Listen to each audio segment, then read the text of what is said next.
Untuk kuliah perubahan iklim global ini, secara prinsip yang perlu kita ketahui adalah bahwa akibat dari pemanasan global di dunia yang lebih banyak disebabkan oleh bahan-bahan pencemar yang makin banyak di permukaan bumi, seperti industri, sampah, limbah, dan sebagainya, serta makin berkurangnya tutupan vegetasi itu membuat kecenderungan suhu global meningkat 1 sampai 2 derajat dalam 100 tahun terakhir. Pemanasan global inilah yang kemudian menimbulkan perubahan iklim, di mana cuaca itu mudah sekali berubah dari misalnya distribusi musim hujan dan musim kemarau menjadi tidak beraturan.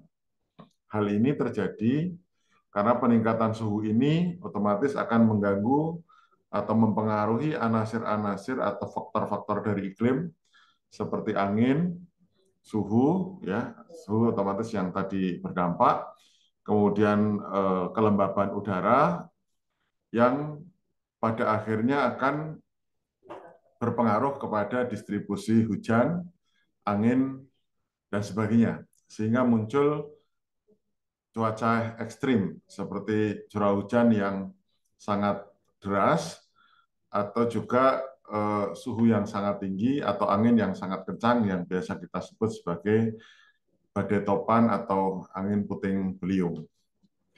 Nah, dampak-dampak yang dirasakan dari perubahan iklim ini perlu ditanggulangi dengan dua hal secara garis besar. Yang pertama adalah upaya untuk menyesuaikan diri akibat iklim yang sudah berubah, yang disebut sebagai adaptasi. Langkah yang kedua adalah melakukan aksi pengurangan risiko akibat kerusakan atau pencemaran yang dilakukan yang biasa disebut sebagai mitigasi. Nah, aksi adaptasi dan aksi mitigasi ini harus dilakukan selaras dan oleh seluruh masyarakat di dunia. Kenapa? Karena perubahan iklim ini pada dasarnya adalah berdampak pada seluruh masyarakat di dunia. Nah, dalam kuliah kali ini saya akan mencoba merangkum 3 topik yang nanti kita lihat. Yang pertama adalah terkait topik peningkatan tutupan vegetasi. Bahwa peran vegetasi ini sebenarnya sangat penting dan vital. Pelestarian lingkungan di bumi ini tidak terlepas dari sebenarnya peran vegetasi. Dan kerusakan alam di bumi ini juga selaras dengan makin berkurangnya tutupan vegetasi di permukaan bumi. Jika vegetasi itu semakin meningkat, dapat mempengaruhi banyak hal terhadap lingkungan, seperti penciptaan iklim mikro di sekitar tumbuhan tersebut. Kanopi-kanopinya akan lebih mendinginkan, melindungi dari panasnya sinar matahari, prakaranya dapat menyimpan air di dalam tanah, dan juga proses fotosintesa akan meningkatkan sumbangan dari vegetasi tersebut, mengubah CO2 menjadi oksigen yang sangat dibutuhkan oleh makhluk hidup di permukaan bumi.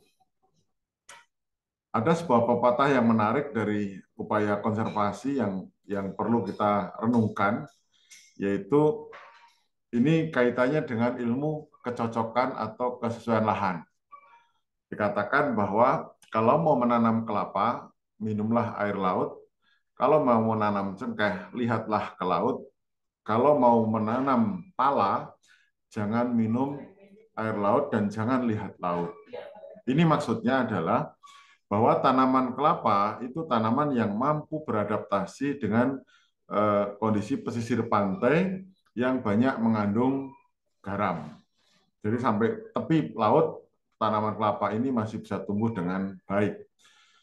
Kemudian untuk tanaman cengkeh, ini biasanya adalah tumbuh pada lereng-lereng pegunungan yang banyak curah hujan. Dan lereng pegunungan ini biasanya menghadap ke laut.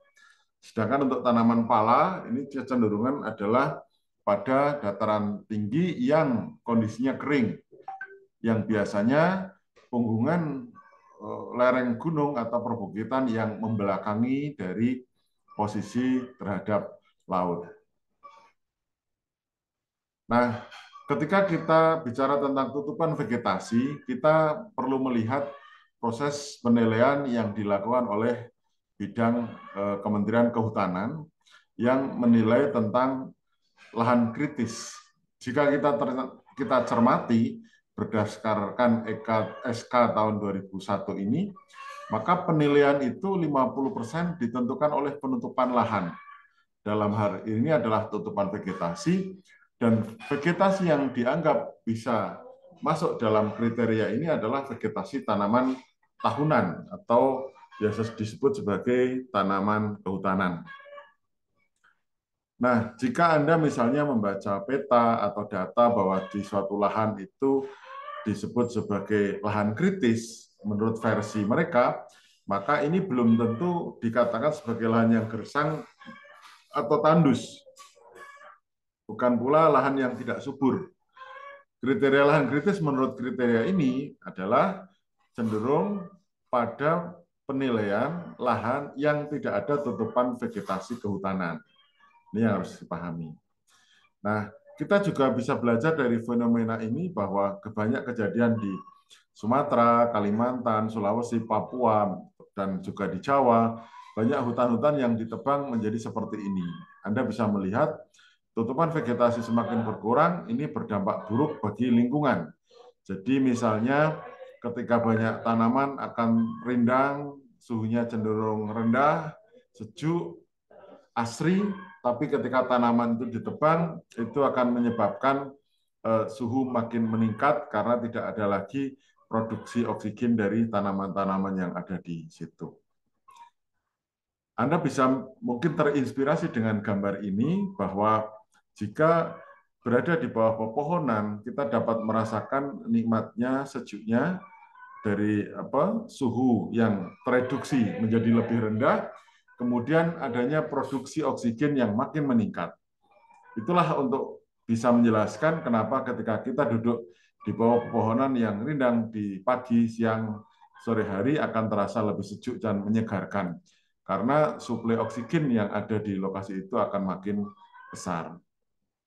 Nah, konsep yang ditawarkan dalam perbaikan lingkungan biasa dilakukan kalau sektor pertanian menyebut sebagai integrated farming atau pertanian terpadu.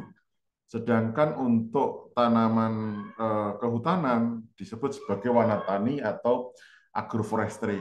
Gambar ini sekedar untuk menunjukkan bahwa kondisi wanatani itu adalah kombinasi antara tanaman tahunan yang bertajuk tinggi, di gambar ini adalah tanaman sengon, dengan tanaman di bawah tegakan, di bawah naungan tanaman tahunan ini. Ini biasanya dari tanaman biofarmaka atau empon-empon. Ini juga bisa jadi gambaran jika Anda pergi di pesisir pantai Bantul, kemudian pesisir Bantul, kemudian Kulon Progo, Anda akan melihat bahwa ternyata di pesisir pantai itu cocok ditanami tanaman cemara udang. Nah, ini tanaman cemara udang yang berumur kira-kira 10-15 tahun. Ciri khasnya adalah tanaman ini punya cabang yang ke arah samping sangat banyak, dan ini menyejukkan. Dia bisa mengurangi terpaan angin laut yang sangat kencang menjadi tereduksi, dan jika Anda bisa berjalan di bawah sini, itu akan terasa sangat sejuk dan menyenangkan. Kemudian juga di pekarangan itu bisa dilakukan upaya tutupan vegetasi itu dengan pemanfaatan pekarangan untuk budidaya tanaman, misalnya tanaman sayuran, tanaman buah-buahan, dan tanaman obat, atau juga tanaman hias. Nah, pola penanamannya beraneka macam, ada yang langsung ditanam di dalam tanah, biasanya di pekarangan pedesaan. Untuk di perkotaan lahan sempit atau menggunakan vertikultur atau menggunakan tanaman-tanaman rambatan seperti ini ya. Biasanya tanaman pare, tanaman apa yang merambat itu bisa dipakai untuk membuat naungan ya di gang-gang sempit ini bisa dilakukan. Kemudian juga di tepi-tepi jalan orang biasa menyebut sebagai RTH ya, Anda jangan asing dengan istilah RTH, orang-orang tata taman perkotaan sebutan itu namanya RTH, ruang terbuka hijau. Itu maksudnya adalah jalur-jalur vegetasi yang sengaja ditanam di tepi-tepi jalan maupun di antara dua ruas jalan yang tujuannya untuk menambah oksigen, kemudian menambah kerindangan, keindahan, tapi memang biasanya pohon-pohon ini nasibnya akan kalah dengan kabel-kabel listrik. Dan juga di antara ruas jalan ini biasanya dicari jenis tanaman yang vertikal tanpa banyak percabangan. Seperti tanaman apa nih, gelodokan sewu atau apa ya. Terus di gang-gang perumahan kadang-kadang diberi tanaman-tanaman yang rindang ya, biasanya berada di antara pagar-pagar rumah penduduk dan harus disiasati agar tidak mengganggu kabel-kabel listrik antar rumah. Ya, ini misalnya yang di tanaman gang perumahan. Kemudian juga ada sebutan hutan kota. Ya, hutan kota ini misalnya di Magelang itu ada apa itu bukit yang untuk tempat TNI itu ya. Ada Bukit Tidar yang itu juga disebut sebagai hutan kota, satu bukit ditanami tanaman kehutanan. Kalau di Jogja misalnya di mana nih? Misalnya di samping Fakultas Kehutanan UGM itu ada sekitar 2 hektar tanaman kehutanan yang ditanam. Kemudian di RTH di masing-masing kampus seperti di kampus kita, misalnya di belakang BNI ya di kampus pertanian itu Fakultas Pertanian rindang karena banyak tanaman termasuk tanaman pinus yang ditanam di antara gedung-gedung di Fakultas Pertanian.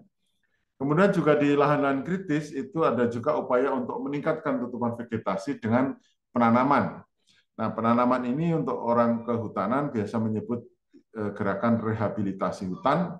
Ya, orang pertambangan menyebut reklamasi lahan dengan cara revegetasi atau sebutan lain penghijauan kembali atau reboisasi. Gitu. Nih, kalau di area tambang seperti ini, jadi revegetasi. Mengingat banyak keterbatasan untuk budidaya tanaman, di area tambang ini biasanya tidak target harus tanaman tertentu, tapi minimalnya adalah apapun tanamannya yang penting bisa tumbuh di area pertambangan. Ini juga bagian dari tutupan vegetasi. Kemudian untuk yang di pertanian ada istilah kebun campuran. Kalau di kampung sering menyebut kebun atau sebenarnya pekarangan yang dekat rumah yang berisi aneka tanaman. Ya, ada aneka tanaman itu ada tanaman yang bertajuk tinggi, menengah maupun yang tanaman bertajuk rendah. Biasanya tanamannya bercampuran, aneka macam tanaman, tumbuhnya pun jarak tanamnya tidak teratur, ada yang terlalu padat, ada juga yang terlalu kering. Terlalu longgar ya. Nah, ini untuk tutupan vegetasi. Nah, berikutnya kita beralih pada topik kalau ini adalah upaya meningkatkan tutupan vegetasi di permukaan bumi. Yang berikutnya ini adalah penanggulangan lahan gambut. Lahan gambut ini dianggap sebagai salah satu yang perlu dicermati dalam pengendalian perubahan iklim akibat dari perubahan iklim global tadi. Kenapa lahan gambut? Karena lahan gambut ini merupakan material dari banyak sumber karbon yang jika tidak dikelola dengan baik atau jika terbakar akan berubah menjadi CO2 yang mengancam pencemaran di atmosfer. Maka gambut ini perlu dikelola. Nah, lahan gambut ini juga Anda perdalam pengelolaannya di mata kuliah yang lain. Ini akan saya sampaikan secara prinsip kerjanya. Jadi misalnya lahan gambut itu intinya adalah lahan yang sangat fragil atau rentan terhadap kerusakan karena pada dasarnya lahan gambut ini merupakan sebuah bahan atau wadah atau ruang untuk menampung air, tempat preservasi air yang ini perlu dikelola dengan baik. Nah, lahan gambut ini tidak boleh didrainase terlalu berlebihan, melebihi 40 cm. Karena jika berlebihan, kandungan pirit akan muncul. Jadi sulfit menjadi sulfat. Ini sangat berbahaya karena pH tanah, pH air bisa turun drastis sampai ke kisaran angka 3. Padahal untuk kesulitan tanaman itu pH-nya biasanya 5 ke atas ya, terutama 6 sampai 7. pH netral itu yang sangat ideal bagi pertumbuhan tanaman. Nah, gambut ini biasanya terbentuk dalam semacam kubah-kubah gambut yang prosesnya terjadi jutaan tahun yang lalu. Sementara jika digunakan untuk budidaya, misalnya untuk perkebunan sawit, tanaman industri, dan sebagainya, ada upaya untuk mengurangi genangan atau drainase. Nah, pengelolaan yang tidak memperhatikan kaidah lingkungan, maka drainase bisa dilaksanakan berlebihan, sehingga bisa muncul lapisan pirit tadi, kemudian kekeringan, kemudian juga akan terjadi kebakaran, bahkan gambut yang sudah kering ini punya sifat yang namanya irreversible drying, atau ketika sudah kering tidak bisa kembali lagi seperti sifatnya ketika dia masih basah, walaupun gambut kering tersebut dibasahi oleh air. Ya.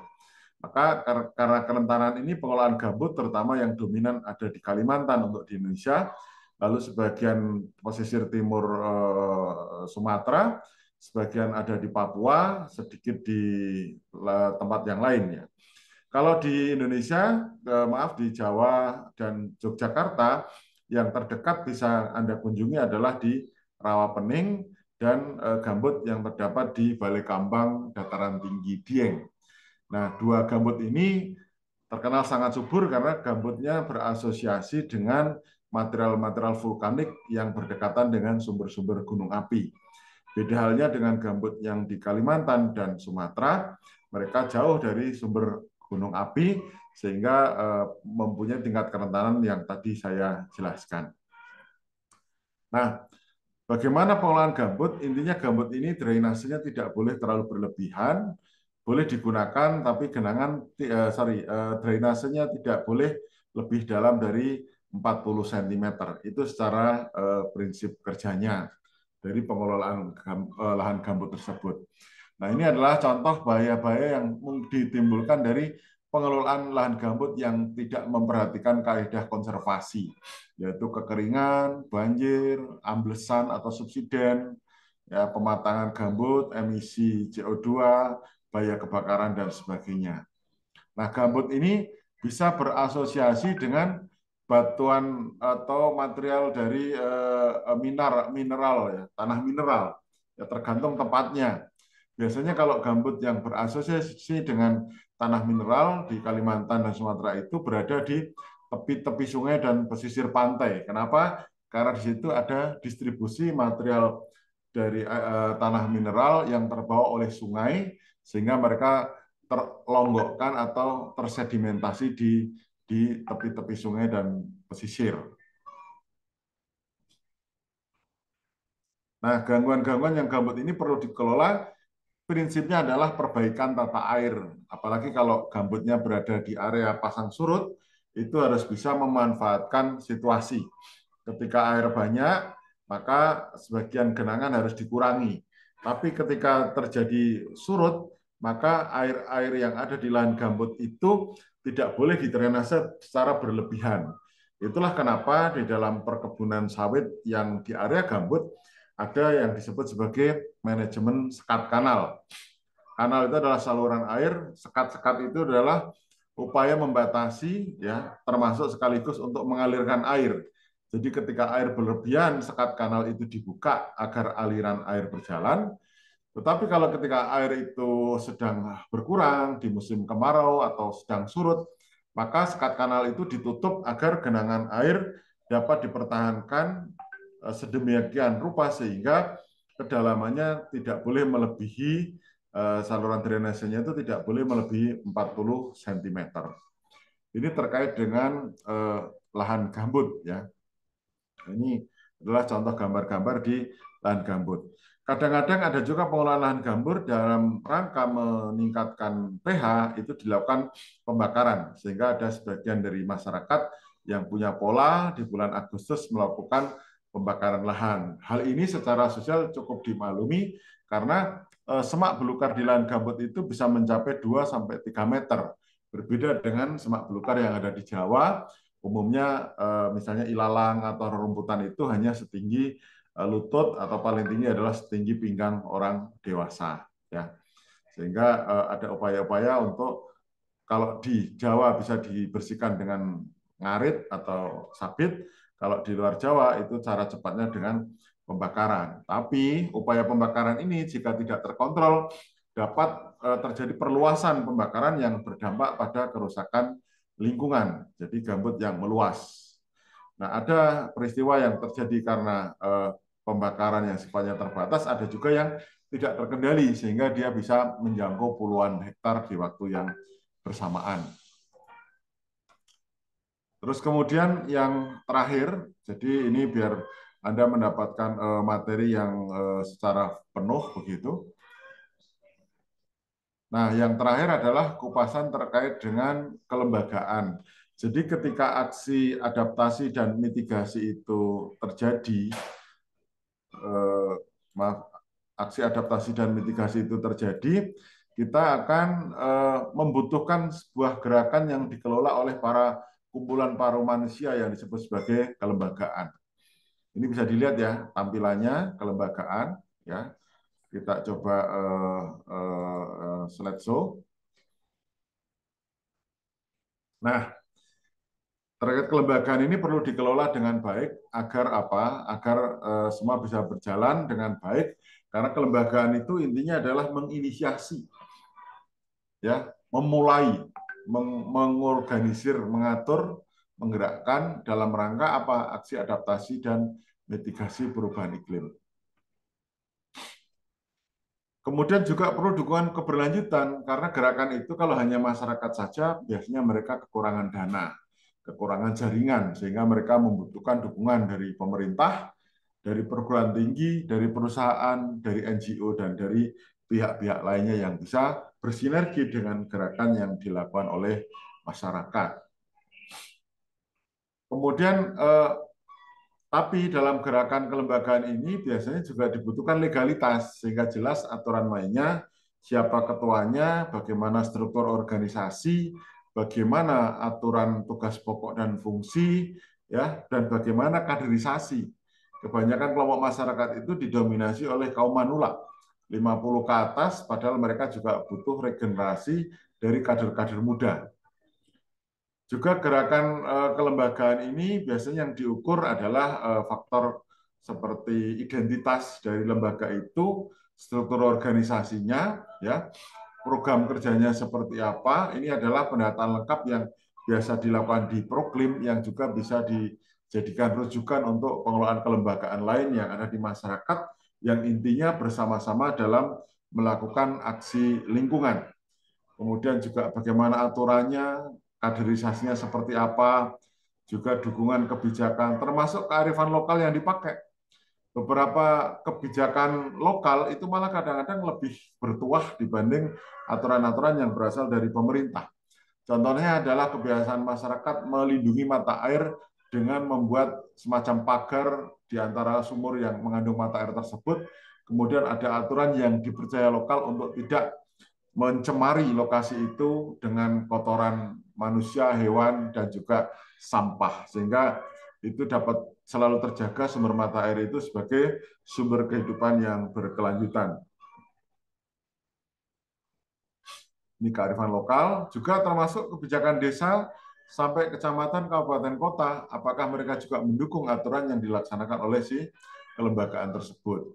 Juga bagaimana partisipasi masyarakat, apakah mereka secara swadaya juga iuran, juga mau kerja bakti, gotong royong, dan sebagainya. Lalu dukungan dari pihak lain, apakah ada pendanaan dan sebagainya, itu juga penting, termasuk keterlibatan dalam gender maupun kesetaraan kelompok rentan. Jadi misalnya masyarakat itu tidak melulu bapak-bapak, tapi juga ibu-ibu, anak-anak, dan sebagainya. Juga saudara-saudara kita yang difabel, yang mempunyai keterbatasan fisik, itu juga diberi peran, diberi kesempatan untuk melakukan peran bersama. Nah, juga ini langkah-langkahnya.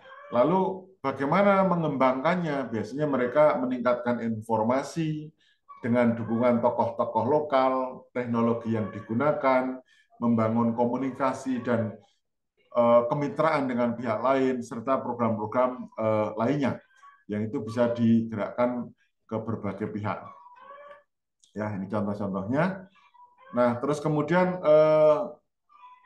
kemampuan masyarakat dalam meraih prestasi ini juga penting karena biasanya gerakan masyarakat yang berprestasi itu akan yang dibantu oleh pemerintah atau pihak lain.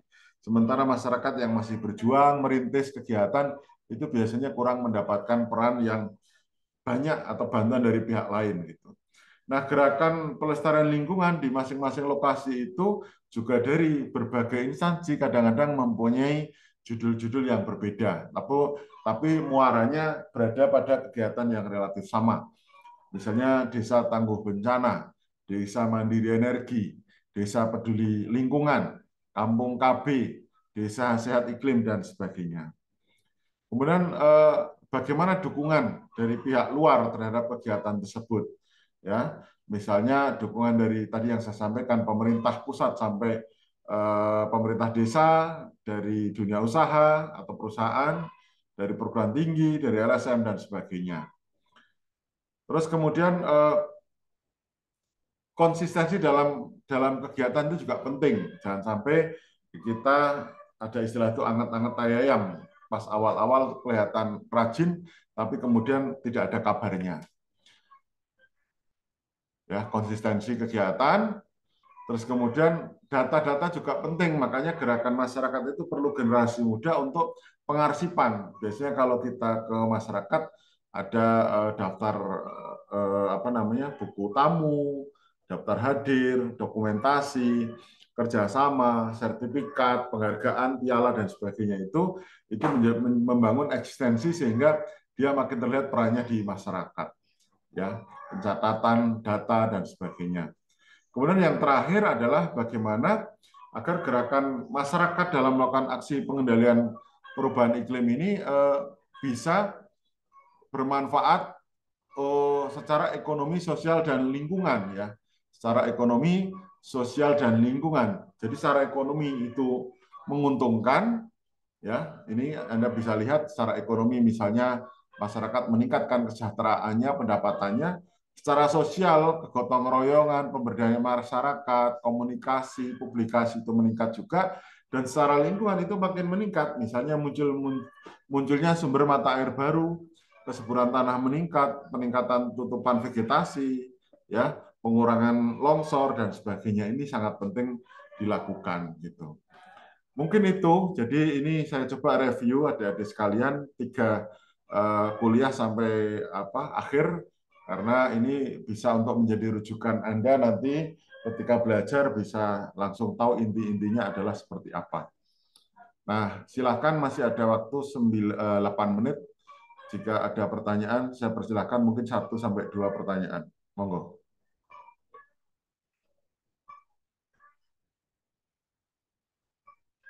Ada enggak? Kalau tidak ada, nanti pertanyaan bisa dilanjutkan di kolom chat di grup WA, ya. Dan selama perkuliahan ini nanti juga untuk persiapan Anda dalam rangka ujian akhir semester, gitu ya. Mungkin itu yang bisa saya sampaikan. Terima kasih atas kehadirannya. Wassalamualaikum warahmatullahi wabarakatuh. Waalaikumsalam warahmatullahi wabarakatuh. Waalaikumsalam warahmatullahi wabarakatuh. Makasih Pak Kun.